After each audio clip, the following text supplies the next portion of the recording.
Hello, everyone. Once again, thank you for your precious time.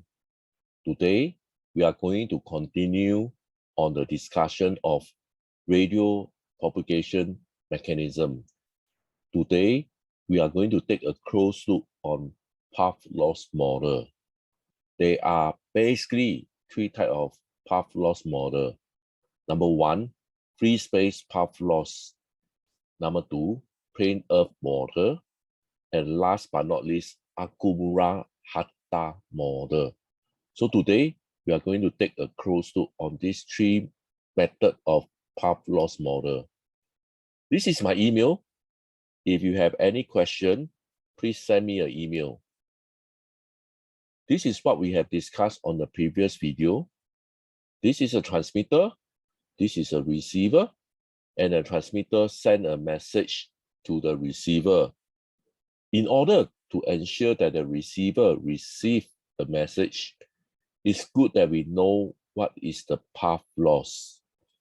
Path loss indicates the loss in between the transmitter and receiver.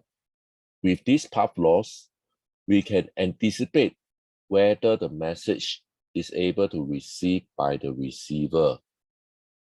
So let's say if the path loss is too high, what we can do in order to increase the chances of the receiver receiving the message, we can increase the transmission power. So imagine now, instead of talking, I shout, "Hello!" When I shout, I actually use more power. But when I actually shout, your receiver actually has a higher chance to hear my message. So this is what I mean. When I increase my transmission power, the chances of receiver to hear my message also increase. Another method is to improve the sensitivity. So imagine again, the receiver listen for a message. If you can increase the sensitivity of the ear, for example, the chances to hear the message will be higher. So in short, these are the two parameters that you can play with to increase the possibility of the receiver to receive the message. Hence, it is very important to quantify what is path loss. And therefore, with this path loss, we can more or less anticipate whether receiver will be able to receive the message or not. There are three main path loss models. This first one, which is free space path loss model, in fact, is the most popular path loss model. This model is simple and easy to calculate, and this actually gives us some indicative number. What is the path loss? Okay, so without delay, let's understand when we can apply this free space path loss. So this transmitter and the receiver, in between them, they must have a clear, unobstructed line of sight, okay, which means that there must not be having any obstacle in between the transmitter and receiver. You must be able to so-called see the receiver without anything blocking your view. So this is the equation. Okay, so this is the equation which indicate what is the losses in between the transmitter and receiver. You can see that they are a function of distance and also frequency. Okay, one thing to take note, okay, so when we actually substitute the distance, they must be in kilometer.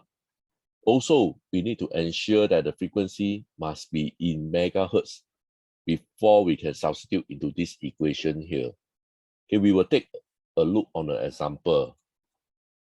Okay, this example here, a radio communication system, they operate at 400 megahertz. So this is the frequency, and they have a transmit power of 25 watt, and the effective range is 2000 meter. Okay, assume no other loss. Calculate the free space path loss. So this is a free space path loss equation here. Okay, so the distance given to us is 2000 meter. Remember, I told you on the previous page, we need to convert into kilometer. Hence, 2000 meter is equals to 2 kilometer. So therefore, we put 2 over here. As for frequency, 400 megahertz the equation requires it to be in megahertz. So we don't need to do any conversion.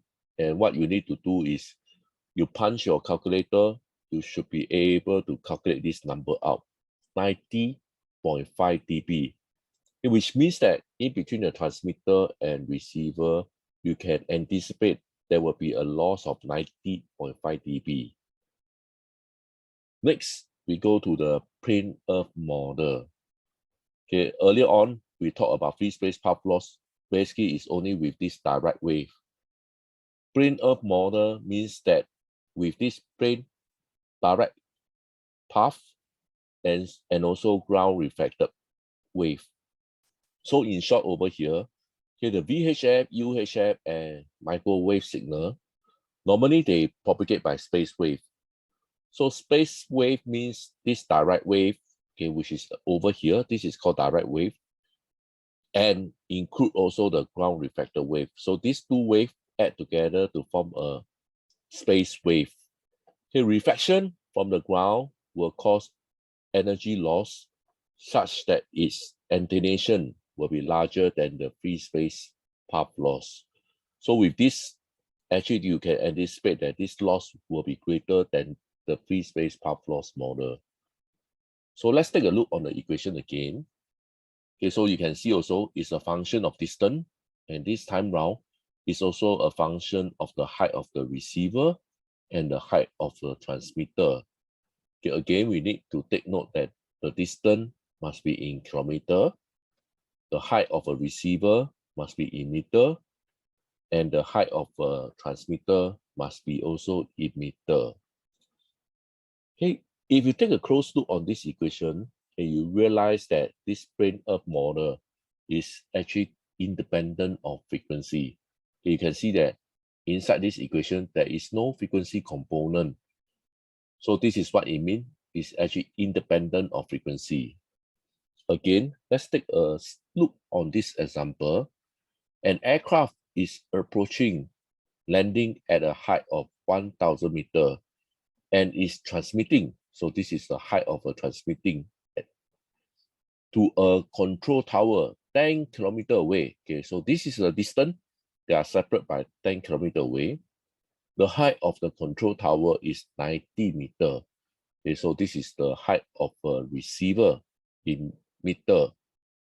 So the question said that assume there is a ground reflected signal, okay, determine the path loss. So this is the equation. Okay, remember I told you that the distance is 10 kilometers, so we just need to put 10 over here. Height of a receiver is 90, height of a transmitter is 1,000, and basically, again, if you punch the calculator, you should be able to obtain 60.9 dB loss here. So this is the path loss when you actually use a plane earth model. So when next we are going to study Okumura Hata model.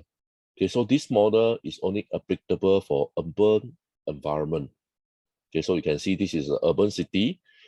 When you actually send a message across the city, so you can apply this formula, Okumura Hata. The range frequency is 150 megahertz to 1,500 megahertz. Okay, again, let's take a look on the equation. So this is mainly for a large city, so we can calculate. These are the two equations to calculate the Okumura Hata model. So firstly, okay, make sure that the height of the receiver must be in meter. Okay, the frequency must be in megahertz. The height of a transmitter, okay, they must be in meter. This AHRE is basically what you have calculated earlier on. Substitute the value inside here. And last but not least, the distance must be in kilometer. Okay, so with this, I would like to end my video. Please like and subscribe. Thank you.